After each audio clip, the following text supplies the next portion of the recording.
Hello, everyone. Welcome to another episode of Melanin MVP. I am joined by Alyssa Lay. Alyssa, thank you so much for joining me today. My pleasure, Angela. I'm so excited to be here. If you are joining us from the Everyday Athlete Podcast Network, you probably recognize Alyssa from our virtual magazine cover. She's an incredible bodybuilder.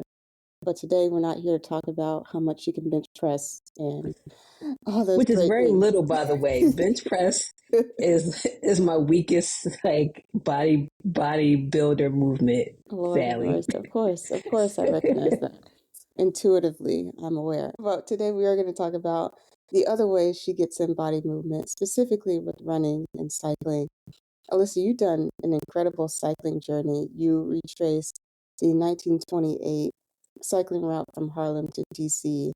hmm Tell me a little bit about one, how you came to know about that route, hmm who are the women that you went with, and what that was like for you.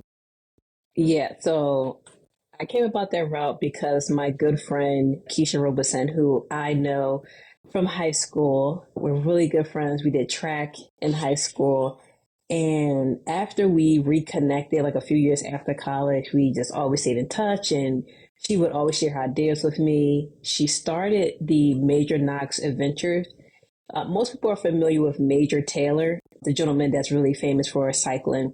But most people don't know about Kitty Knox. She is the black woman who did a lot in cycling, paved the way for a lot of black women to do cycling. So that is my friend Keisha's brand, Major Knox. And she was like, hey, I'm thinking about within Major Knox doing this tour. And she told me about it. I was like, that is amazing. 5 women in 1928 rode from Harlem to Washington, D.C.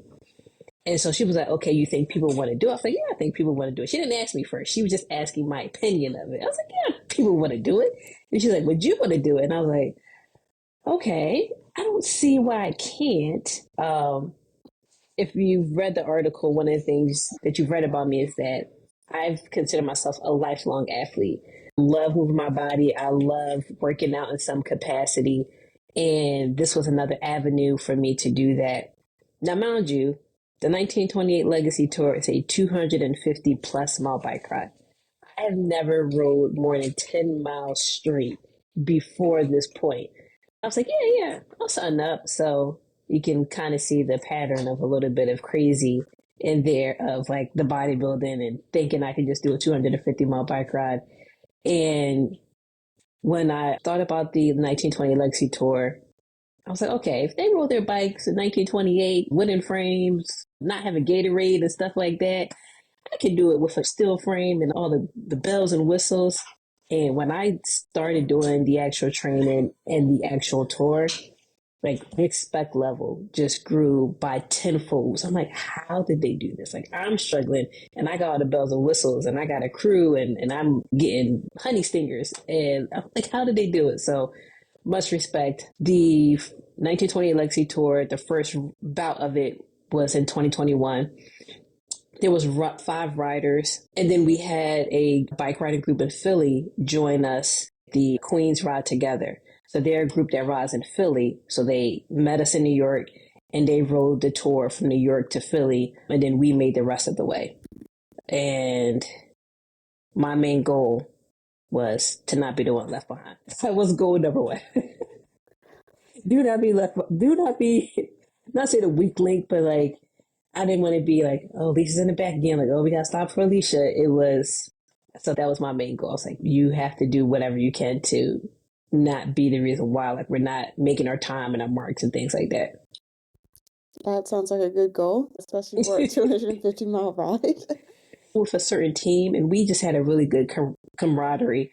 They wouldn't leave you, right? Like I knew they wouldn't leave me, but I didn't want to be that person like that. Oh, in the back again, in the back again. I'm like, all right, I'm gonna be in the front a little bit, maybe in the middle, maybe in the back for 70%, but I want to be in the mix. I want to be in the mix. So talk to me about training for 250 miles. You said you started and it was difficult for you because you had never done more than 10 miles at one time. From hmm my understanding, not only were you training for this event, you were still bodybuilding at the time and prepping for an Oh event. yeah, man. So I was this is not recommended. No bodybuilding coach would ever tell you to do it. And it was one of the reasons why I did not get a coach for this show. So I knew I was going to do a bodybuilding competition in March. That was the plan. And then when Keisha brought this up to me and said that the tour was going to be in May, they were going to coincide because normally I'm preparing for a show like in prep mode for about 4 months. So yes, I was bodybuilding while training for this bike ride at the same time. And if you understand a little bit about bodybuilding, you're normally like reducing your calories, not eating as much carbs. And if you know anything about cycling, it's like all the carbs. So it was an interesting balance in my mind. I sacrificed the bodybuilding competition to ensure I was ready for the bike ride.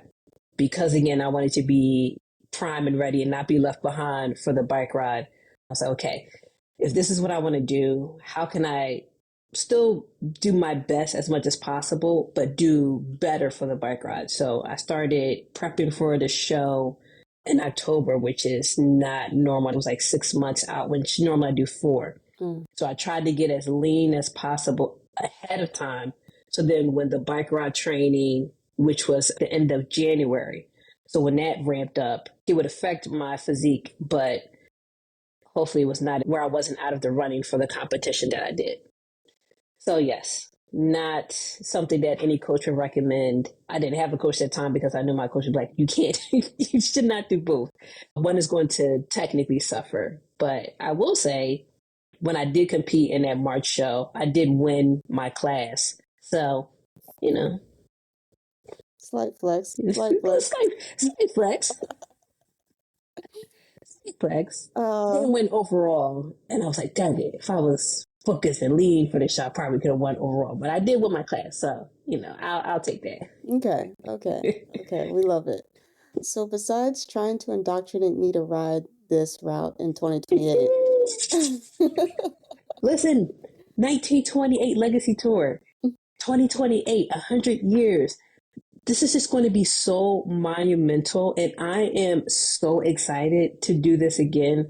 One, when we did the tour in 2021, we did not do the entire thing because on day 2, it was a lot of rain. We had to make a pit stop at my house in Delaware, and we had to get mechanics out because there was just like a lot of the brakes were grinded down because there was so much rain. It rained all 3 days, and we did the bike ride the entire time. It pushed back the schedule like 3 hours, and it was like 10 o'clock, and it was like, okay, we can't be out here. Like, we can't be out here this late. With the rain, maybe if it was, I won't say sunny conditions, because at nighttime it's not sunny, but like if it was not rainy conditions, we probably would have considered. So I still have like a little bit of I need to finish this entire thing since I didn't ride like 20 miles of it. So it was supposed to be like 270, and we did like 250. So I'm like, I need to finish it. I need to do the whole thing. So I need to do that. And it's just like 100 years of being able to look back. One, we got to make sure this history doesn't get erased because we know how that's happening nowadays. But two, like just being able to be Black women out on the trail, out in nature, just vibing, enjoying the wind in our hair. It's just going to be a magical experience. I fully believe that, and I'm gonna be there to witness it. You So, are going to be there to witness. Not you. No, you are. yeah. you're gonna be looking back like, oh, they're Alicia in the back again. So Still in the back. no, we're not doing that. Okay. I'm not gonna front. I haven't ridden my bike in a while, so I gotta get back on there. Yeah, I've ridden it a little this winter, and I just took it to get some TLC. The brakes were spoiling a little bit, so I took it. Yeah, I needed to have it. But it was also because like the last time I rode it, I did ride it when it was like a little rainy and misty out. So I was like, yeah, these are spoiling. I need to. Somebody who knows about bikes needs to look at this on me. Okay, so how much do you know about? How much would you say you know about bikes? Like novice, intermediate, advanced? In terms of like mechanics, I would say I'm still like novice to intermediate. Like I can do my basic like bike maintenance. Okay. And I know how to change a tire like if I get a flat. But Okay. that is All right, about that's what I need. that's about it. But in terms of like actually like adjusting the brakes and stuff like I don't do any of that because I don't want to get it wrong. Yeah, 100%. or like retaping the bike, like somebody else can do that.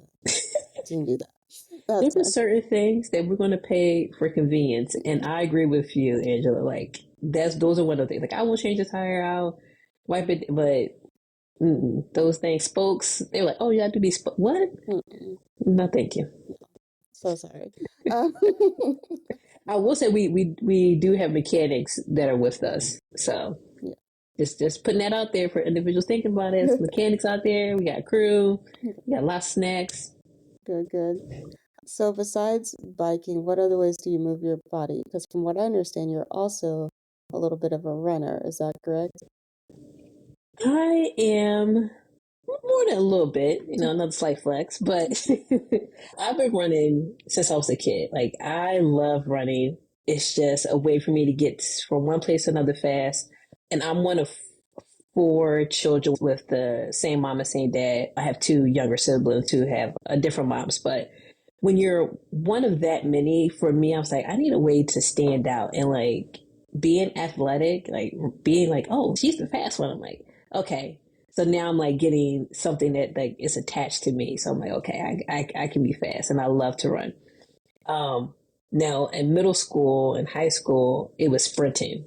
And the most I would do is the 400. And when my coach was talking to me about like doing cross country and stuff like that, I was like, trees, sticks.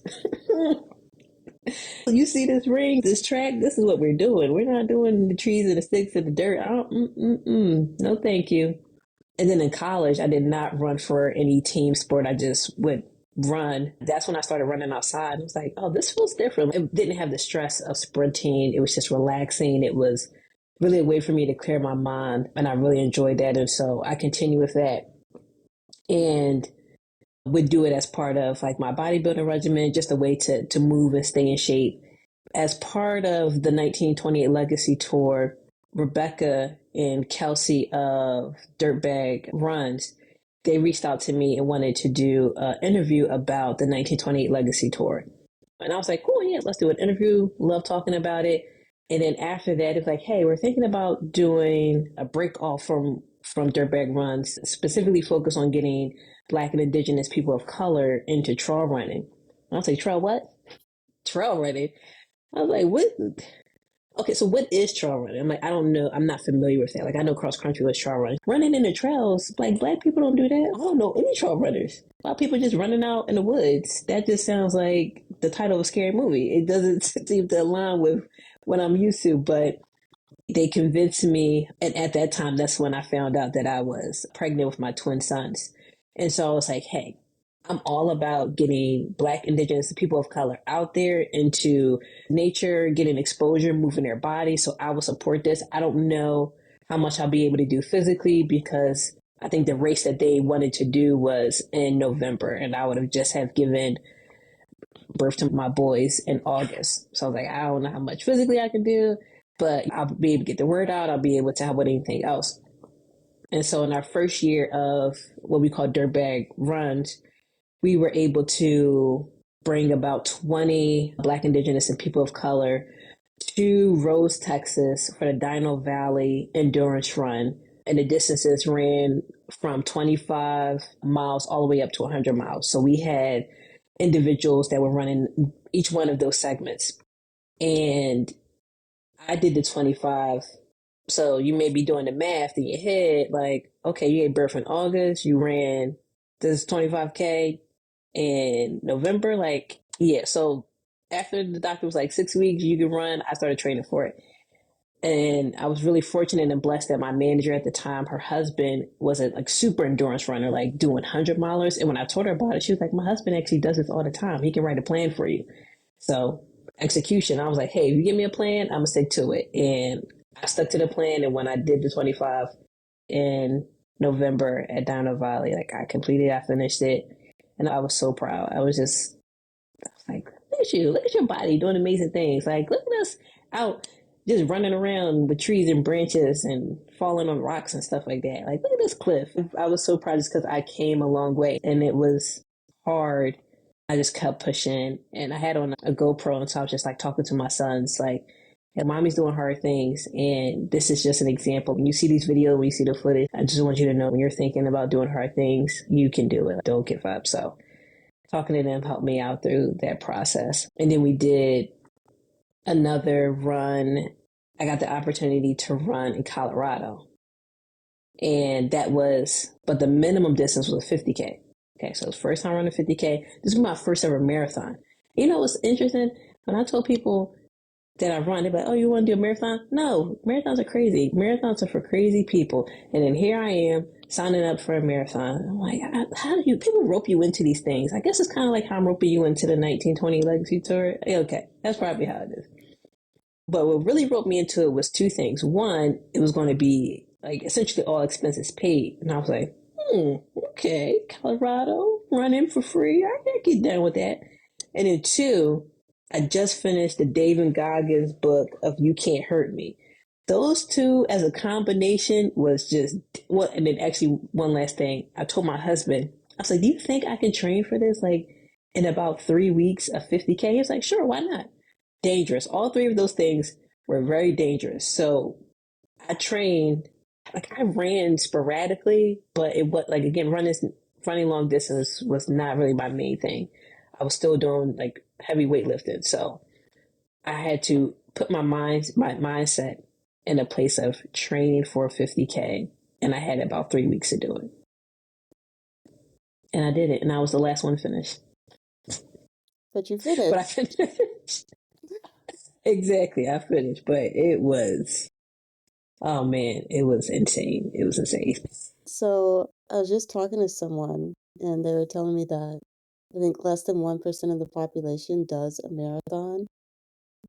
I don't think I will ever be in that 1%, but let me not say that because y'all be roping me into stuff. But Right. Don't listen, Angela. I was with you. I was like, why would people just run 26 miles? For what reason would you want to do it? And then you do a 25K, and you're like, oh, I can do this. Oh, the 50K, and that was just the only option. Now the year following, from our feedback, the race director Kelsey, she was amazing. She was like, hey, I want feedback and trying to figure out how we can get more Black and Indigenous people of color out here. And I was like, you're gonna need a short distance because I was just crazy into this 50K, but people gonna see 50K as the minimum and not do it. So the following year, she added a 30K, which was a game changer, I feel, in terms of getting more people out to the Westline Wander. And yeah, it was insane. And I was like, why did you do this? so I want to clarify two things that you're Yeah. saying here. One of the things is about the distance, and Mm-hmm. having a shorter distance would make it more accessible. And I think that could be interpreted as Black people, Indigenous people, people of color can't run or don't run longer distances. But I think in Mm-hmm. reality, what you're saying is because they may not be as exposed to long distance running, there needs to be entry points for them to gain Entry. yeah, so that they Yes. can work up to longer distances. That's exactly right. Because when I did the Dino Valley, because I was not familiar with doing long distance running, I went for the shorter distance. I was like, let me just see, let me put my toe in the water, see how this feels, and then figure out what the expectations are and how to acclimate and build myself up to it. So yes, you thank you for clarifying that. We wanted some of the individuals that we were able to bring to our actual camp the following year at the Westline Wander who did the 30K. That was their first time doing a trail run. It felt like you said, like a better entry point than jumping into a 50K and then having an experience that could turn them off. It's like, I'm never doing this experience again. There's different ways that you can get into the sport, and it doesn't have to be 100 miler at first. You can definitely do it. I feel like with any sport, you want to, in my mind, you want to build up to certain things. Yeah, I can agree with that for sure. In terms of kind of growing as this like multi-sport athlete, what do you feel like has helped you the most, and how has that translated to like your coaching for bodybuilding? Like, have you found a coach that's maybe a little more lenient on you doing other sports? Have you found a balance between bodybuilding and other sports, or is it still kind of like bodybuilding is the main thing? And then when Mm-hmm. you have the opportunity to try something new, you try something I feel as though running has been the foundation for everything, like every athletic endeavor that I've done. And it will, in my mind, always be my first love. I really enjoy running. I love it. I love watching other people run. When Olympics come on, I'm like, track. When's track and field coming on? Like, I just love watching running and racing. And it's helped me when I've done bodybuilding because it's, a form of cardio. Even when it came to riding, just the strength that I had in my legs, I feel as though was due to the years of sprinting and then also the years of starting to put on miles when I did more longer distance running. So that's one piece is if you're going to have a foundation of any sport that's going to translate to any other sport, it would be running. My first couple of times that I did shows, because I was trying to figure it out and trying to see how much I wanted to invest it in, I coached myself. I wasn't sure like what I was doing, but I was still managing and doing pretty good and winning shows or like top three.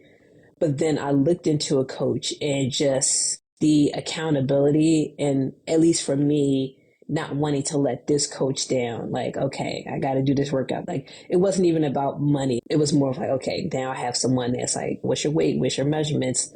Alicia, are you doing what you're supposed to do? And I'm like, maybe. So just, I think it was more of the accountability of not wanting to let someone down.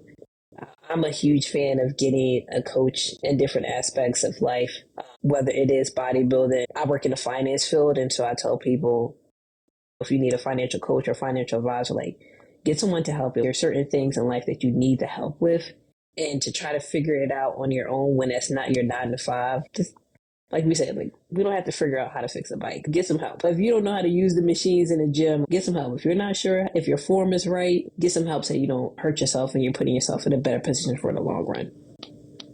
Yeah, I love that advice. I think coaching is something that is very interesting. I haven't had a coach in maybe since middle school, but I think there are other aspects of coaching that people seem to be resistant to. If you think about like a business coach or even a financial coach, people are like, Mm-hmm. why? So much information is free online today. Or if I want accountability, I can just join a run group or a community group. What would you say is the difference between a community group having that level of accountability and then having Mm-hmm. a coach? One of the questions I would always get is like, what's the best way for me? And the best way for you is whatever you can commit to. That is going to be the best way. So if doing a social group is what you can commit to, and that's what's going to hold you accountable and allow you to progress, then do that way. For me, a social club or doing a group run would not hold me accountable. Like, I need a plan and I don't want to think about a plan and I want to use someone that has the expertise. So that is something that I can commit to. For example, with the bike ride, I had no clue where to start. Keisha gave us a plan for how many miles we should be doing at a certain period of time. So once I had that plan, I was like, all right, good, I'm good to go. When I did that 50K in like 3 weeks, what I did, again, I don't recommend this, but what I did was I jumped into a plan as if I was 3 weeks out. I was like, I don't know where to start. I'm just going to have to jump into, and then I just followed the training plan as if I had been doing it. Maybe not the best way, but again, I just needed that structure of plan of what to do. If it's a way for you to get introduced to it, and in my mind, it's a way to level up because you're now getting one-on-one time. You're getting someone who is getting to know you and setting you up for success instead of like in a group, okay, like maybe someone is keeping an eye on you, but they're also trying to keep an eye out on 20 different individuals or 10 different individuals in a group. So just getting a little bit more focus and attention. I appreciate that perspective. Mm-hmm.